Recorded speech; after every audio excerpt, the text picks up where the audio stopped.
Hi, it's me, Karan. So now I will talk about adding or subtracting fraction with unlike denominator. So in adding or subtracting fraction with unlike denominator, we have three steps to be followed. First, find the least common multiple or LCM between denominator. Step 2, multiply the numerator and denominator of each fraction by a number so that they have LCM as their new denominator. Step 3, add or subtract numerator and keep the denominator the same. So let's jump into example number So 1. if you watch my previous video, it's all about adding fraction. So now we have example of subtracting a fraction, and it is a very easy. For short, shortcut. So let's have 2 over 3 minus 1 over 2. So again, multiply the denominator, which is 3 times 2, that is 16. Again, cross multiply. 2 times 2, that is 4, minus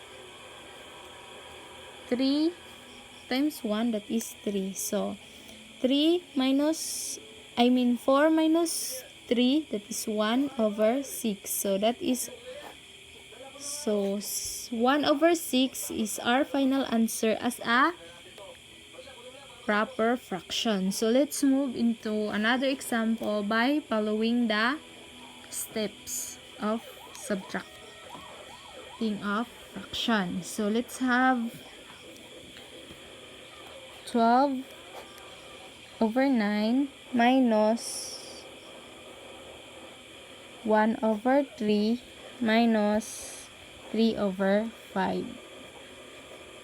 So again, in our first step, let's find the least common multiple of denominator. 9, 3, 5. So 3 is already into 9. So any multiple of 9 is a multiple of 3. So we don't really need to worry about this number 3. So let's find the least common multiple between 9 and 5. So that is 45. You can solve that in make a solving short, that is 45. So 45 divide 9, that is 5. So that is 5. So 45 divide 3, that is 15. 45 divide 5, that is 9. So let's proceed.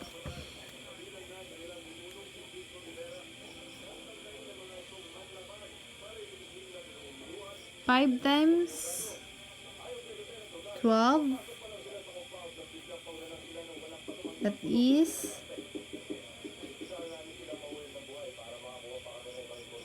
60. 60 over 5 times 9, that is 45. 45 minus 15 times 1, that is 15. 15 times 3, that is 45. Minus 9 times 3, that is 27. 27 over 9 times 5, that is 45. So let's proceed. 16 60 minus 15, that is 45.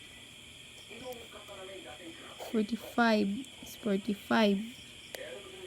Minus 27, 45. So, 45 minus 27, that is 18. 18, copy the denominator. So, our final answer will be 18 all over or over 45. So, that is our final answer. By following the steps of adding and subtracting fractions, since they are the same process and steps. So that's all.